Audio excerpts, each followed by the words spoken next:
नमस्कार। अफ्रीका के मुस्लिम बहुल सूडान में इन दिनों गृह युद्ध छिड़ा हुआ है। दुनिया के तमाम देश अपने अपने नागरिकों को सूडान से रेस्क्यू करने में जुटे हैं। भारत ने भी अब तक 3000 से ज्यादा भारतीयों को सूडान से रेस्क्यू कर लिया है। लेकिन क्या यह रेस्क्यू ऑपरेशन इतना आसान है कि इंडियन एयरफोर्स के एयरक्राफ्ट सूडान में गए, एयरपोर्ट पर भारतीयों को भरा और वापस ले आए? जी हां, कतई नहीं, ऐसा बिल्कुल नहीं।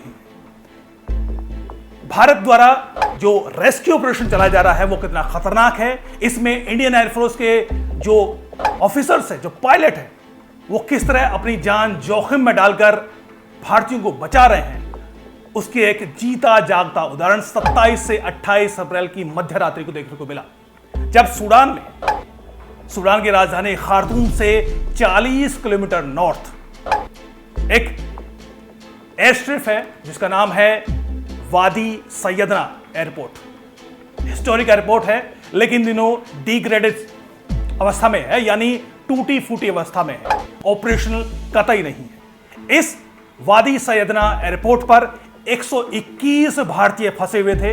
यहां पर भारतीय दूतावास के एक अधिकारी भी इन भारतीयों को वहां पर लीड कर रहा था। लेकिन समस्या यह थी कि यहां पर एयरपोर्ट पर ना तो लाइट थी, ना ही नेविगेशनल टेक सपोर्ट थी, ना कोई रडार था और ना ही खासतौर पर एयर स्ट्रिप पर किसी तरह की कोई डायरेक्शनल लाइट्स एयर स्ट्रिप पर मौजूद थी।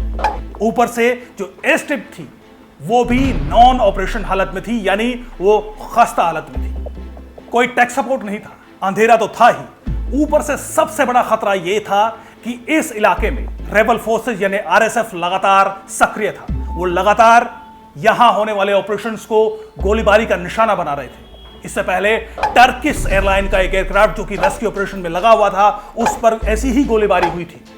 ऐसे में यह ऑपरेशन और ज्यादा असंभव और ज्यादा मुश्किल हो गया था। ऐसे में एक बड़ी चुनौती थी इंडियन एयरफोर्स के सामने कि वो अपने सुपर हरक्यूलिस विमान C-130J, जो कि इंडियन एयरफोर्स का मिलिट्री ट्रांसपोर्ट एयरक्राफ्ट है, उसको इस एयर स्ट्रिप पर कैसे उतारे।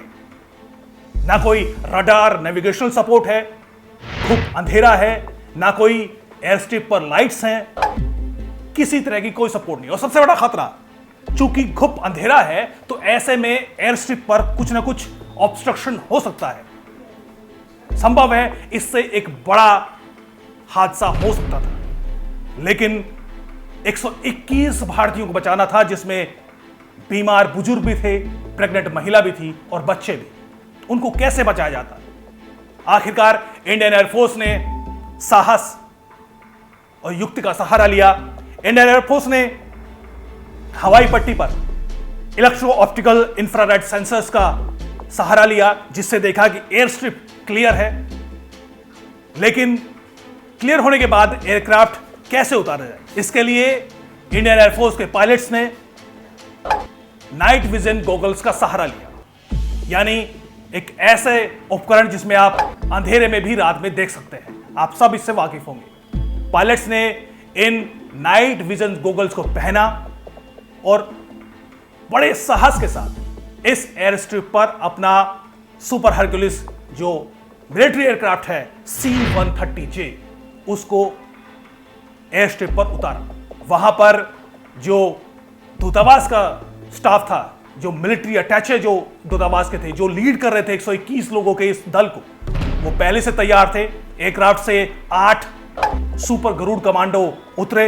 उन्होंने तुरंत जो भारतीय वहां पर फंसे थे उनको एयरक्राफ्ट में उनको बोर्ड कराया, साथ साथ उनके सामान को भी, कोई पीछे ना छोड़े इसकी पूरी कोशिश की गई। लेकिन इस दौरान जो एयरक्राफ्ट था उसका इंजन चालू रहा, किसी भी खतरे के अंदेशों को देखकर, ताकि तुरंत उड़ान भरी जा सके।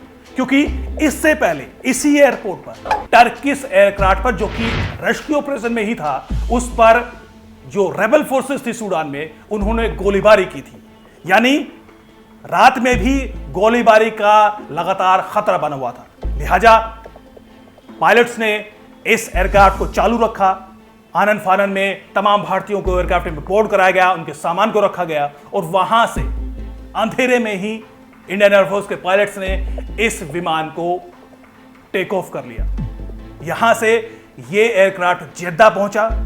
जेद्दा से इन 121 भारतीयों को इंडिया वापस लाया गया। ये तस्वीरें जो आप मोबाइल स्क्रीन पर देख रहे हैं, ये रियल तस्वीरें हैं उसी ऑपरेशन की। आप इन तस्वीरों के सहारे भी आसानी से अंदाजा लगा सकते हैं कि ऑपरेशन कितना खतरनाक रहा हुआ और कितना मुश्किल। अब आप सोचिए कि क्या ये ऑपरेशन इतना आसान था जैसा कि हमें खबरों में देखने को मिलता है, लेकिन ये पूरी तरह से असंभव दिखाई देने वाला ऑपरेशन संभव कर दिखाया इंडियन एयरफोर्स के पायलट्स सिर्फ और सिर्फ अपने साहस के बल पर। और एक ट्रिक कि कैसे नाइट विजन गॉगल्स के जरिए भी इस तरह की अवस्था में, इस तरह के हालात में काम किया जा सकता है। इस तरह के ऑपरेशन अफगानिस्तान में रेस्क्यू ऑपरेशन के दौरान भी किए गए थे। करने वाले वही पायलट थे। ये हैं इंडियन एयरफोर्स के ग्रुप कैप्टन रवि नंदा। रवि नंदा वही साहसी पायलट है जिन्होंने वादी सैयदना सूडान की इस एयर स्ट्रिप से अंधेरे में प्लेन उतारा, एयरक्राफ्ट उतारा और वहां से 121 भारतीयों को निकाला। ये वही ग्रुप कैप्टन है जिन्होंने काबुल में अगस्त 2021 में जब तालिबान का दोबारा अफगानिस्तान पर कब्जा हुआ तो वहां पर हजारों फंसे भारतीयों को, तालिबान के हमलों के बीच से हजारों भारतीयों को निकाला। ये ऐसे साहसी इंडियन एयरफोर्स के पायलट हैं रवि नंदा, जिनकी लीडरशिप में इस ऑपरेशन को कामयाब किया गया। बहरहाल अभी भी बड़ी संख्या में भारतीय सूडान में फंसे हुए हैं जिनको रेस्क्यू करने का ऑपरेशन लगातार जारी है। पूरा भारत इंडियन एयरफोर्स के इन जाबाज पायलटों को सलाम करता है। नमस्कार, जय हिंद।